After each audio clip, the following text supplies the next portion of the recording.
Hi everybody, this is Sergio from zZounds, and today we're with Evan from Focusrite Group talking about the Sequential Fourm. So Evan, what do we need to know about this synth here? Yeah, happy to be here and happy to show off the new Sequential Fourm. So this is the newest synthesizer from Sequential, classic synthesizer brand. And the Fourm has the DNA from the Prophet 5, specifically the Rev 2 Prophet 5. So kind of a very classic synthesizer.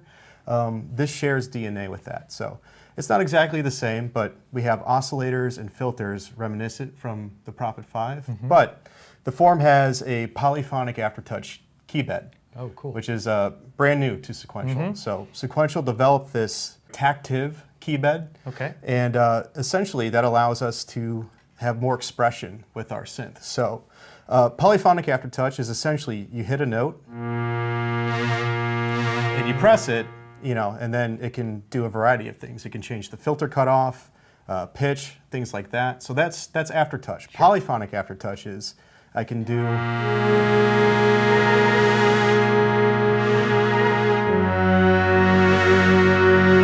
multiple notes at the same time, but each finger, depending on the pressure I have, pressed down on the key, will individually affect that note. So that's polyphonic aftertouch, and that's brand new to the Fourm. And how many voices can you have in the polyphonic aftertouch? So you may have guessed the Fourm, right? It's got 4 voices. So you can play up to 4 notes at the same time. Cool.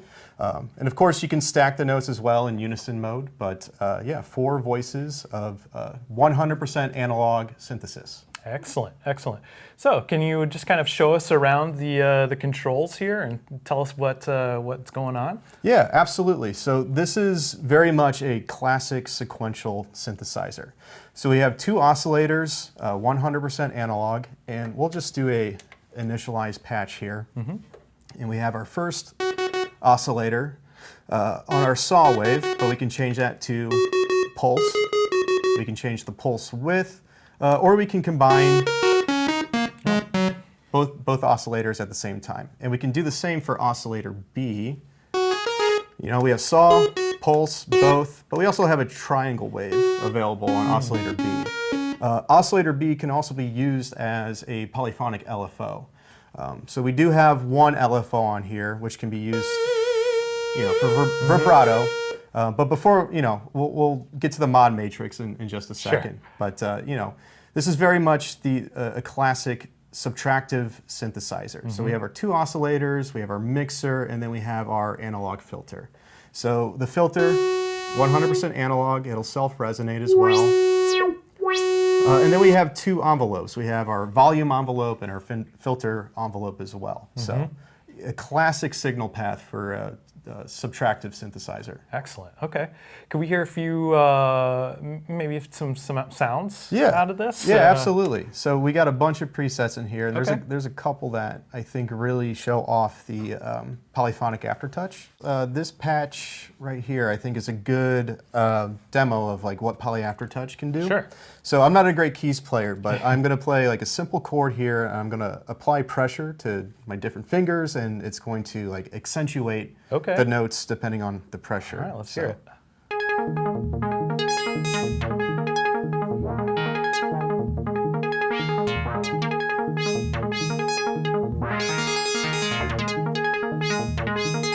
How cool is that? Yeah. That's awesome. Yeah. So it looks like the player can kind of inject a lot of their own personality into the playing with this. So. 100%. It's a really expressive key bed. And they're not mini keys, they're slim keys. So, they're a little bit smaller than full-size keys, but they do go back quite a bit. So they're super playable.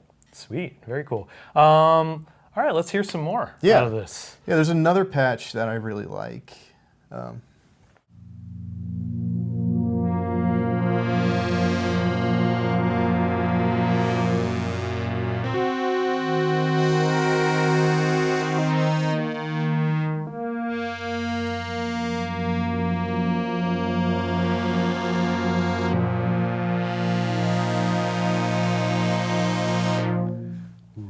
That's nice. Yeah. Very cool. Yeah, so, it's that classic sequential sound. I love it. Yeah. Okay, so let's go through the controls a little bit more. Maybe you can show off some modulation. Totally. I don't know. Yeah, so I'm going to go ahead and initialize a patch here. And the modulation matrix here may look familiar if you've ever used a Sequential Pro 1. It's virtually the same mod setup. So the blue LEDs indicate that this modulation is going to your mod wheel. So we have some vibrato going on, and that's because we have LFO routed to oscillator A and B frequency. So I know I said earlier we can use oscillator B as an additional LFO. So we have our global LFO, and then we can use oscillator B as like a polyphonic LFO. So let's go ahead and do that, and let's route oscillator B to our filter cutoff, and go ahead and put oscillator B into low frequency mode.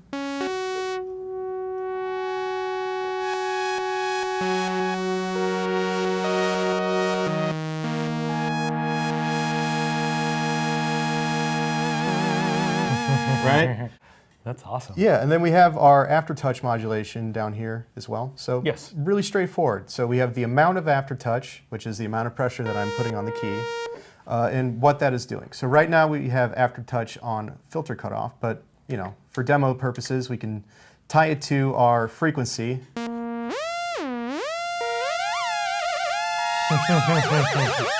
Right? So, aftertouch is really useful when you're you can do a little more subtle thing, like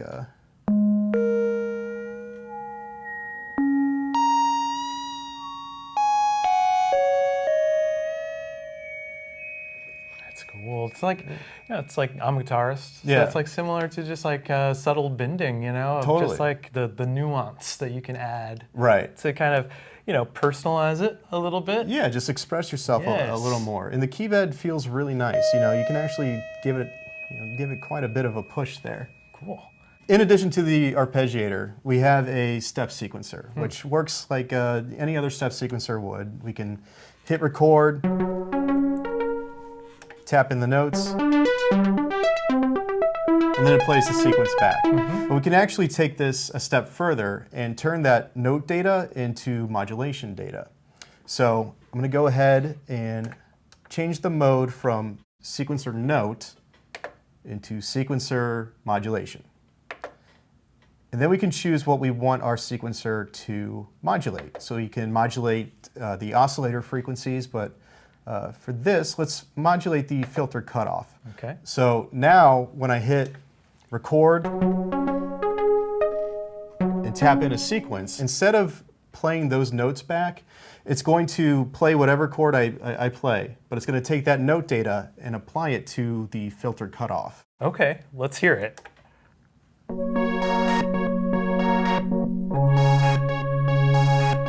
Right? So that's the note data, and we can do it again. So we have a bunch down here, some up here, somewhere in the middle.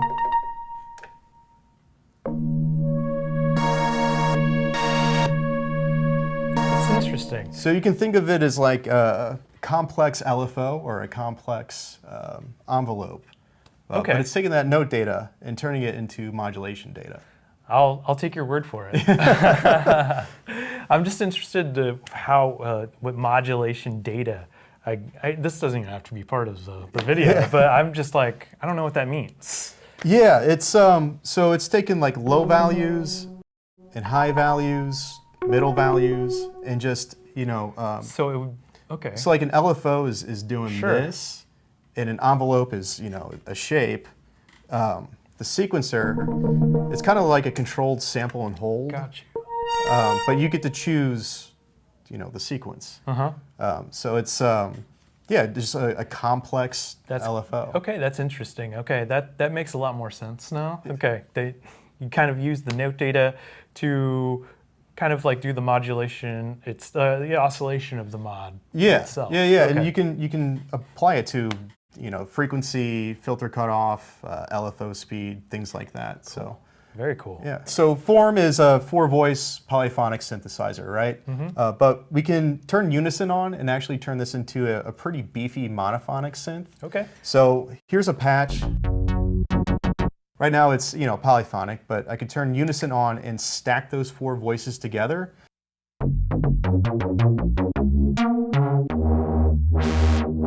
We get a pretty beefy, Oh, yeah. monophonic synth out of that. Now, in addition to that, there's a built-in feedback circuit. So we can turn the feedback amount up.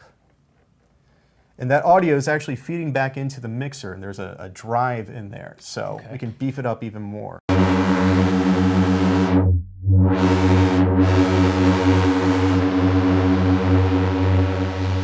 So feedback all the way down, feedback all the way up, right?